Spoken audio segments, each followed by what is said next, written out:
Hey everyone, welcome back to this segment in which today I'm interviewing somebody really special.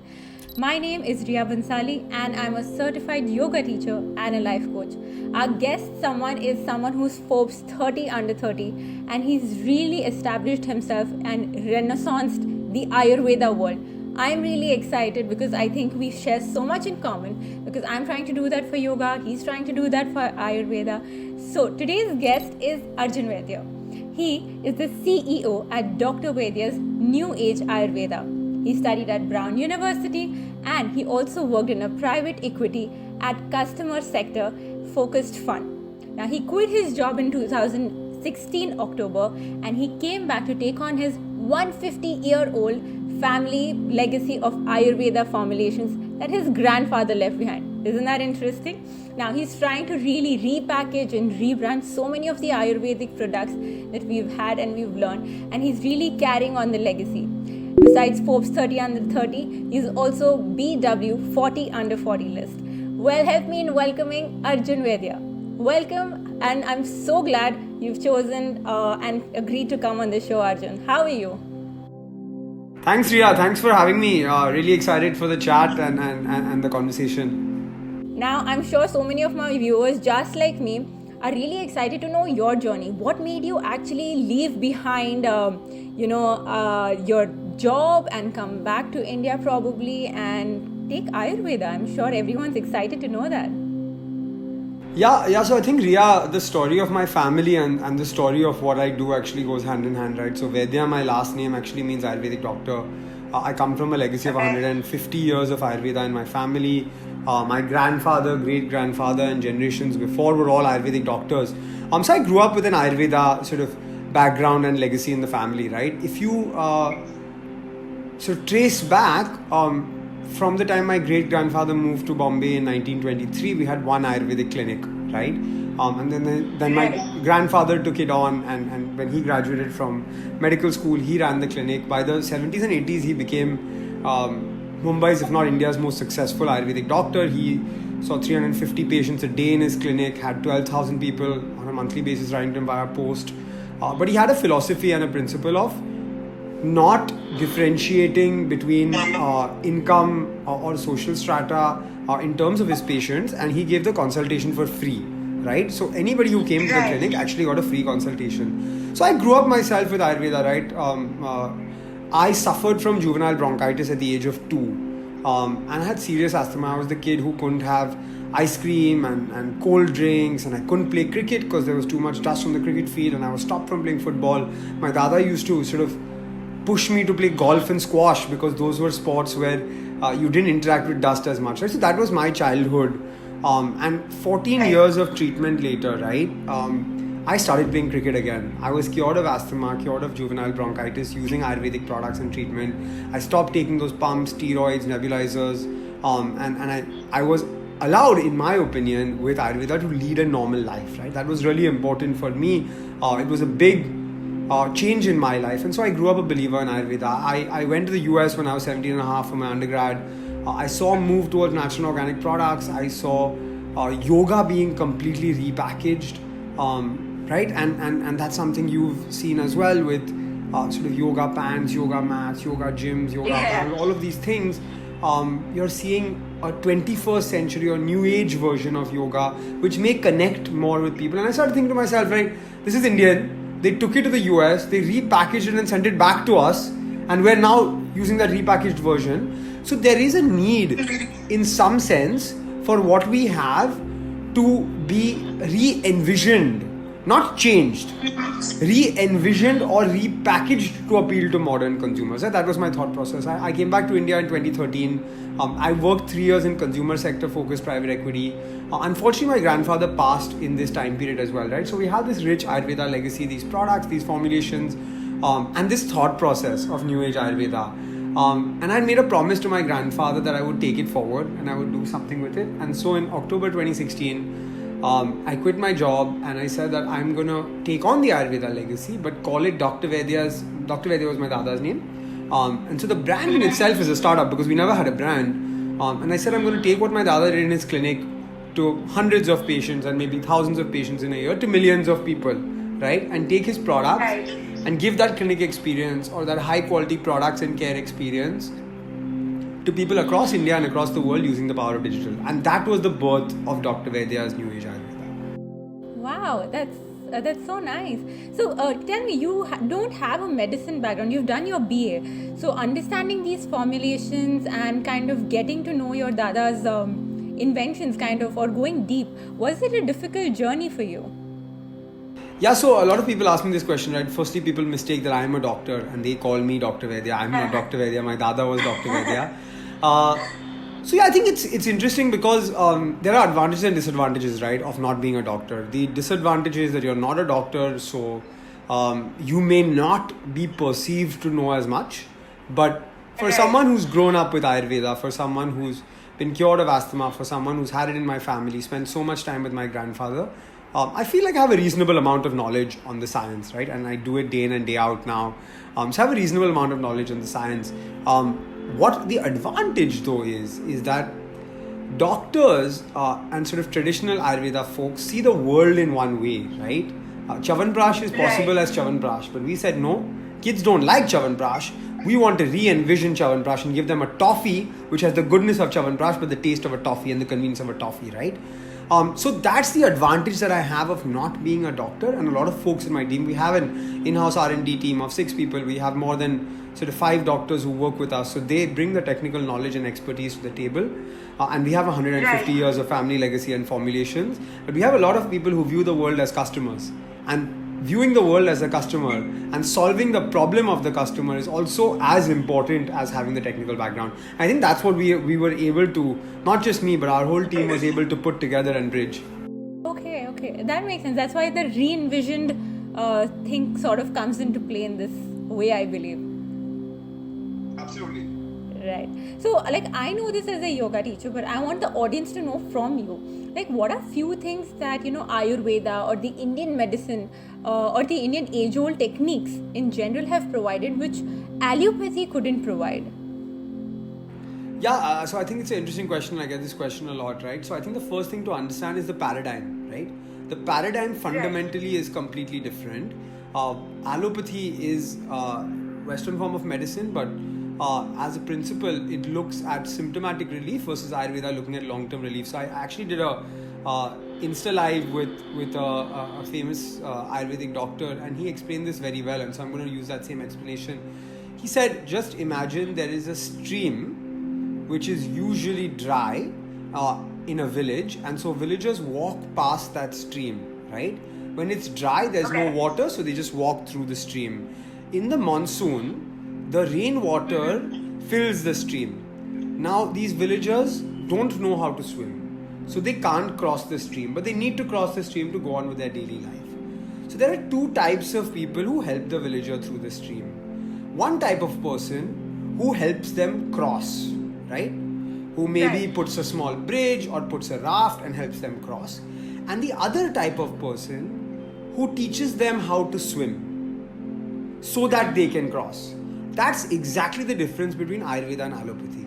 Allopathy is the raft or the bridge that helps you cross, that gives you the symptomatic instantaneous relief that you require.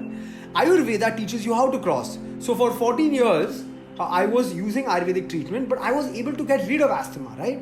But on a symptomatic basis, if I had an asthma attack, I would have a pump. I would have a nebulizer. So that's really the fundamental difference, and understanding that difference is very important. The other thing is they're not competing with each other, right? My grandfather used to constantly say that both of these forms of medicine can be collaborative and synergistic in working with each other, right? And if you look at that, take fever, for example. Now, if a child is suffering from a fever, 102 fever, you'll give them a paracetamol to bring the fever down.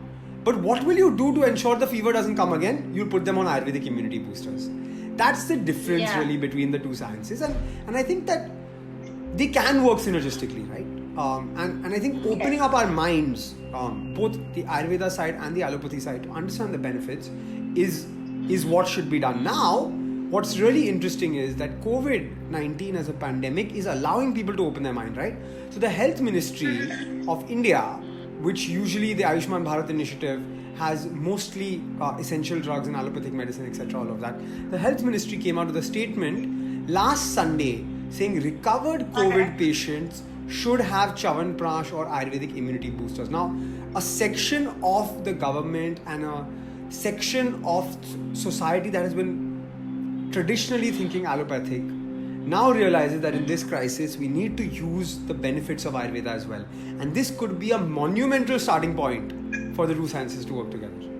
That's interesting. But the kind of time that the person needs to kind of prep up the body, like we said, the person who teaches you to swim, it takes a substantial time, and that's where I have felt and I have seen in my own experience as a teacher, even yoga takes time for you to work. So people kind of lose faith because there's no quick fix that they believe is there in Ayurveda. And that's where they lose faith that okay, you can't see the result and there's too much patience required, which of course our generation lacks. So what would you want to say to some of those people? How can we as the body reinstill faith in kind of things that we don't see very substantially quickly? Yeah, it's a tough question, right? Because a lot of people used to ask me in the past when immunity was a by the way category in India.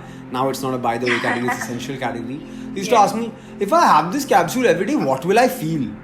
Is there a quantifiable difference that I'll feel, right? And the reality is that on a daily basis, right, you may not feel an instantaneous difference, but on a cumulative basis, you will feel an instant, like a long-term difference, right? And so I think patience and education is extremely important. I think patience is something which people have got now because we've all been at home or kind of at home for the last 6 months. And so all of us have learned to be patient. I think what we require now is a lot of education, conversations like these, where people can understand the basics of Ayurveda, right? And as an industry, whether it's brands or it's doctors or it's research institutes or it's students or it's government, all of us need to come together to spread this basic knowledge of the paradigm, the thought process and what it is, right? Because our grandparents' generation knew a lot about Ayurveda. They knew what Amla was. They knew Bringraj was a component of an Ayurvedic hair oil. They knew that Haldi can be used for XYZ purposes.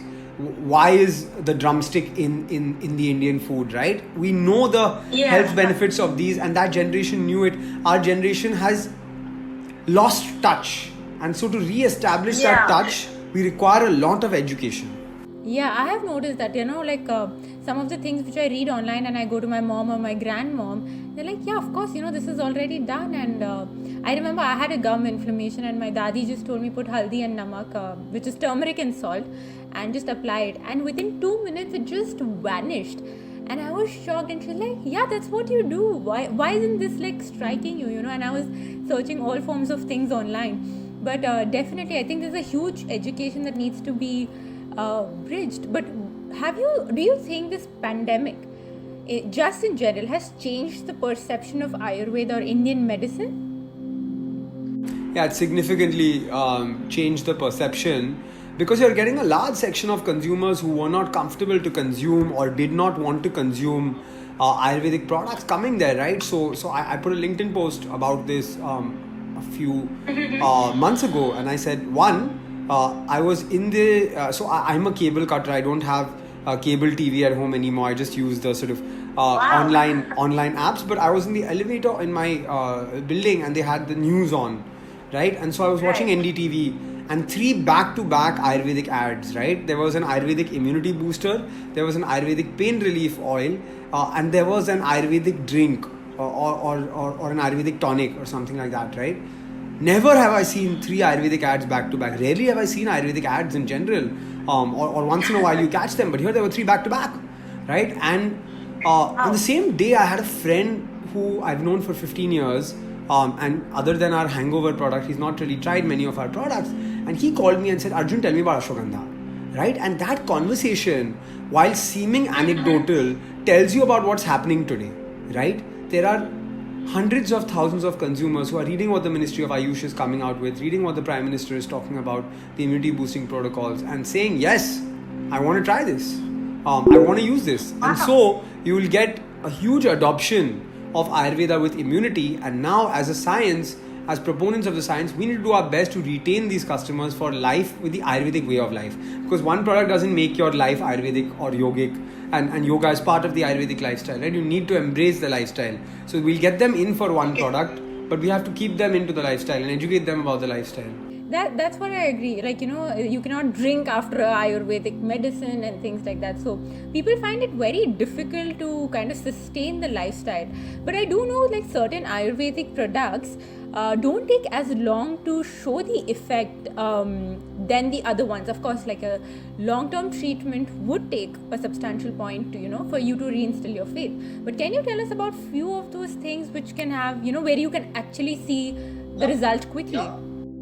Absolutely. So ailments like cough and cold, pain, digestion, and these kind of ailments. What kind of pain? Yeah. So let's say, for example, you have muscle pain or body ache, joint pain, Right. those kind of things, right? So you can use an Ayurvedic pain balm, you can use an Ayurvedic pain relief oil, and those will have instantaneous effect on you. Similarly, cough and cold, right? You can use a cough syrup, you can use an Ayurvedic decoction, a kadha. You can use a powder which we have called Herbocol, which is for cold, with digestion. If it's constipation or it's acidity or it's gas, there are Ayurvedic products that gives you instantaneous relief that are non-addictive and that are side effect free, right? So these Right, three right. are, for example, areas where Ayurvedic products can give you quick relief as well. So it's not everything is long term.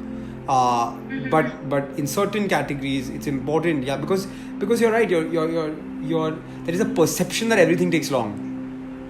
Yeah, So- I completely agree. Things And take it's long. difficult. And one of the things that I hear in kids especially, which of course I want you to talk about, kadwa hai, taste अच्छा नहीं है, it's going to stink, and so many other things, Can you kind of cover this entire area of these misconceptions that our Indian society or these kids have rather?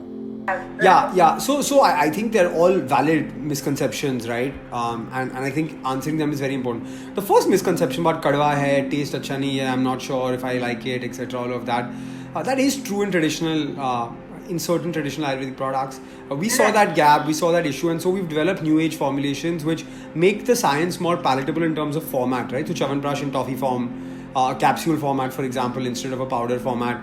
So a modern consumer who may find it too bitter is still able to consume, right? So that's one misconception. Another misconception which I hear is that it doesn't work, there is no backing behind it, there is no science behind it. These are just made at home types. Reality is that if you're buying from a brand like ours, we are a Ministry of Ayush approved facility. We are governed by the same act that pharma is governed by, the Drug and Cosmetics Act. We have our own schedule T, but we still have a factory following the highest standards of hygiene and sanitation, following quality control Right. standards, etc. All of that. So that's very important to also understand. And the third misconception I would say is, lack of belief, right, in the science. Like, Yeah. no, it just seems like some humbug, like it doesn't work, right? And I think that that needs education, obviously, but it also needs consumers to give us a try for one category, right? So let's say, for example, you come to us for Right. immunity. We have to deliver a high quality experience that you build that trust and faith, because once you build the faith, you'll tell your family and friends who'll tell their family and friends, and then overall in general the sort of sphere of influence and the general trust needs to increase. I completely agree, and they want to see it everything so quickly. I know people who come after 2 yoga classes and say, but the pain hasn't gone, so what do I do? And I'm like, how long did you sustain this pain for? It cannot go for 2 classes. It cannot go in one tablet. And I tell so many people who are not willing to try Ayurveda because it's kadwa. I say, do you chew a Panadol? Do you do that? No, you don't take the taste in allopathy as well. It doesn't. Medicines aren't generally supposed to taste well, but somehow they're supposed. But the point you bring up is important, right? Palatability is critical. So if you can solve for that problem, and that small Yeah. problem can make the customer have it or the patron have it, then go ahead and solve it. And we've done that in multiple cases.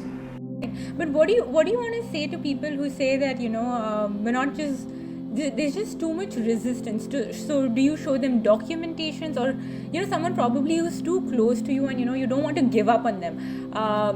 Do you show documentations? Because I remember when I was doing an acupressure course, one of the things that Indian acupressure science couldn't produce as much as the Western form of treatment was documentation and years of documentation. So how do you solve Yeah, that? so, How do so you solve that? I think there's a interesting answer to that question, and that answer is that Ayurveda has been with us for 5,000 years. Some say 2,000 years. Right. Basically, a very long time, right? COVID-19 was discovered in December 2019. We don't have a cure yet. We don't have a vaccine yet. But how are we boosting our immunity with Ayurveda, right? So the reality is that we have to Right. accept and respect that this science has stood the test of time. The world has changed, technology has come, rulers have changed, countries have changed, we've had natural calamities, natural disasters, wars. Ayurveda never went away. It's still the same age-old goodness of Ayurveda. So that's the first thing, right? Allopathy has 200 years, 250 years of documentation. We have 2,000, 5,000 years of documentation. Chyawanprash is a 2,000-year-old formulation, right? And so we have to. Somehow people are ready to overlook it. So we And have to also respect the fact- that. We have to respect that, Right. and spread knowledge about that. But you're right. We need to work on producing the same level of documentation as well. And we've started that process. And there's a lot of good work happening Wow. in that. And a lot of brands and the government and a lot of research institutes are doing it. But you're right. If we want to be seen on the same pedestal and if we want to be seen at the same level, we will say, hey, we're age old, we have all this legacy, we have all this history. Also, we have the same paperwork as you, right? And Yeah. it will take time. It's not going to happen instantaneously, but the steps are being taken in the right direction. But what would you like? I find this interesting, and I don't have an answer to this. But what would you probably tell people that who are actually willing to try allopathy despite having symptoms and not even give a shot to Ayurveda without any symptoms? Like there's no symptoms or side effects at all. Yeah, so I think the world has changed significantly in the last 6 months, right? So all of those resistant Right. customers who just did not believe, did not give it a shot, a lot of them have already come around because the world is telling them that you have to have your Ayurvedic immunity boosters or medicines for antiviral, cold and cough, and a healthy lifestyle and those kind of things. So I think we're moving in the right direction. But I think, yeah, if there is someone who's resistant, you have to work your best to Yeah. solve that resistance problem. And there is sort of resistance that can be solved with conversation and documentation and logic. And then there's resistance that's inherent. The conversation and logic can be solved by work done from our end. The inherent Right. resistance, though, needs to be systemically changed, right? And so we need to do our bit to remove that inherent resistance. But I think we're just much better off than we were 5 or 6 years ago. I think Ayurveda has gone through a renaissance. I think that the number of naysayers has reduced significantly. A lot of those naysayers have come to our side of the fence, are willing to try us, and so we're in a good place right now. That's nice to hear. I've seen the shift here too. Ever since I've moved to Bahrain, I've had Russians and Arabs and Lebanese people trying yoga and coming to classes, and it's and so many of my students have been inspired. Then I recommend them to go to India and study yoga as opposed to just taking classes. So have you noticed that change? Not only trying Ayurveda, but getting to the science of Ayurveda and getting inside. Yeah, I think we're a slightly different business because we're a consumer products business. But I think customers ask more questions now. They are much more aware than they were before. They know what ashwagandha is, they know what giloy is, they know what brahmi is, they know what amla is, they know what neem is, they know what tulsi is. They ask questions. And that's a good thing. Because once they are asking questions, that means that the customer is already coming with some level of education, and that's important. Educate. And they're kind of challenging you in Absolutely, and it's a good thing. testing. It's a good thing. Yeah. So, like I'm sure in the US you must have noticed golden latte, hot yoga, and so many other rebrandings. So I knew a couple of people in India, who were at my level, who were kind of like opposing it and being angry that it was stolen and it was not theirs and how could they and all of that. What do you have to say to something like that? I have actually nothing to say at all. I think on that piece, right? Look, if they took it and they repackaged it and did a good job with it, I have no problem at all. I have a problem Right. with repackaging something or removing the essence from it, right? And so Have you seen that? you do see it in certain cases, right? And that's a problem, right? When you sort of remove the history and the legacy and the good stuff and you just repackage a gimmick, that I'm not okay with at all, right? And you would have seen that in yoga with these various random forms of yoga that have come up as well. So yes, Yeah. I have a problem with making it gimmicky, removing the goodness, removing the value, and just selling it to make money. But if you're doing something genuine, like we have done where we put Chyawanprash into a toffee and made it more palatable, I have no problem with it at all. And whoever does it, whether it's there or in the US or in the Europe or in India, I have no problem. I think my message to all folks from our country, at least from India, is look, if it's been done with yoga, and in my opinion, the sort of proliferation of yoga and the spread of yoga, a lot of the sort of spread in America and the repackaging in America had something to do with it, right? We're left with Ayurveda still, and we need to be the people that take Ayurveda to the world, not the other way. But there was also like a point where US was trying to patent a couple of Ayurvedic things, and that of course was opposed a lot. So did that, like, were you kind of infuriated by that, or did that kind of feel like a stealing? Yeah, but I think the Indian government fought that, and we were the Ministry of Ayush fought that, and we were able to succeed on that. So I think that I don't think is a great thing or a great outcome for us to happen, but it also should ring alarm bells for us to say that look, everyone realizes the value of what we have. We've had a 2,000-year head start on it. We have much more knowledge than anybody else has on it. Let's respect our knowledge and let's utilize our knowledge correctly. But do you think Indians are then, after this alarming situation, going in the right direction? Or I'm sure, like, I've seen a lot of yoga instructors especially, like, coming up and kind of trying to rebrand themselves and kind of go online and like, if you search on YouTube, at least the first page does not have any Indian yoga instructor. So it's all Westerners. So do you think we're all going in the right? Yeah, that's still the problem, because we're still struggling with branding and marketing in some places. So what would you recommend to? Look, I have no issue with anybody practicing, right? And so I wouldn't say that I want only Indians to practice yoga. I think that's wrong. And I think if someone has done a great job with it, I'm totally okay with it. I think for us, because I'm extremely patriotic, I wear this on my hand every single day. I'm extremely patriotic. So for Indians, right? I think it's critical that we just understand the value and we utilize our value and our history and our traditions and our legacy correctly. That's all. I have no fundamental problem with anybody else practicing it as well. I think that as long as we're the people who are taking to the world and we're doing our best to do it, I'm totally okay with it. Right. So how do you think, like, I'm really excited about knowing more about your company and the products, in the sense that, you know, how you said the Chyawanprash is in the toffee form. Can you give us like 2-3 other kind of rebrandings that, you know, probably we can learn from Dr. Vaidya? Yeah, sure. So I'll tell you about my favorite products, right? So Chyawanprash in a toffee form, Chakash, great for kids. We have a capsule form as well for adults, right? So it's called HerboFit. It's a daily one a day capsule which you have after breakfast. It gives you the goodness of a spoon of Chyawanprash in a easy, convenient, palatable capsule.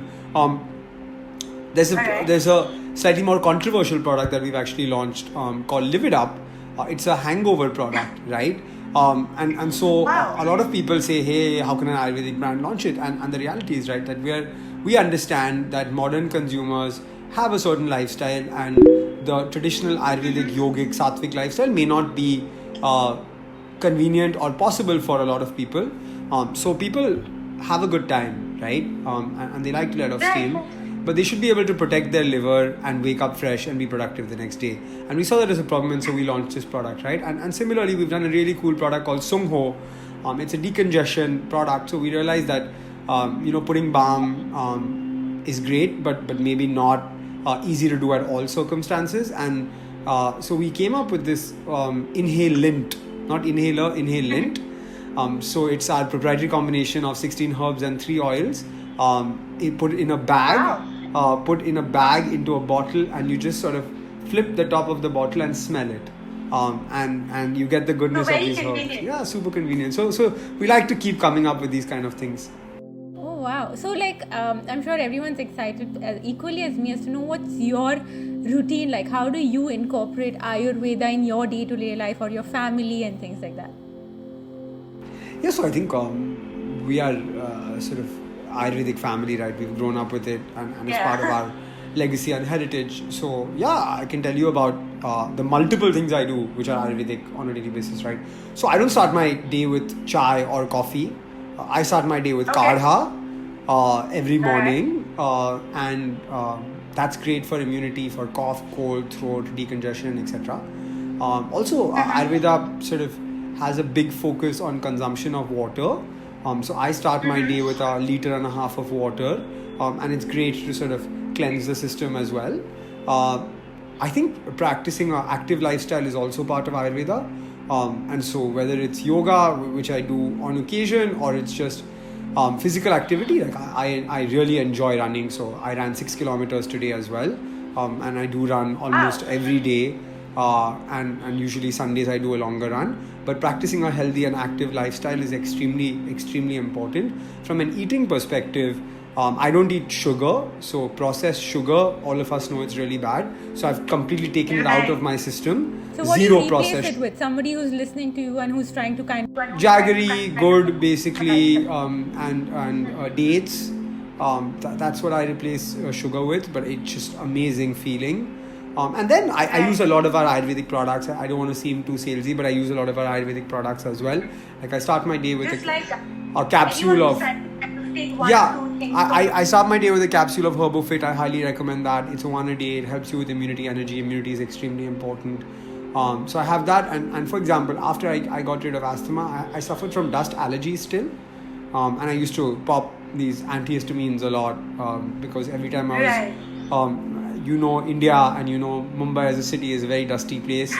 And so, too much pollution, someone smoking in the vicinity, just general interaction with dust, I would get sort of chronic dust allergies. So red eyes, watering, nose, leaky Sneezing, nose, sneezing, throat, itchiness, redness, all of that kind of stuff.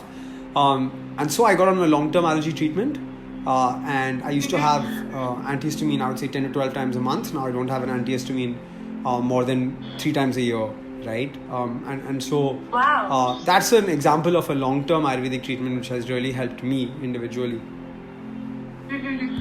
Wow, that's nice. So going ahead, how do you think...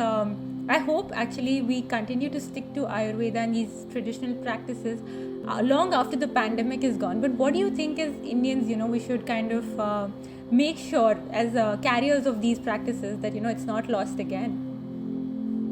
Yeah, so I think there's a lot of work that we need to do as Indians to proliferate our culture.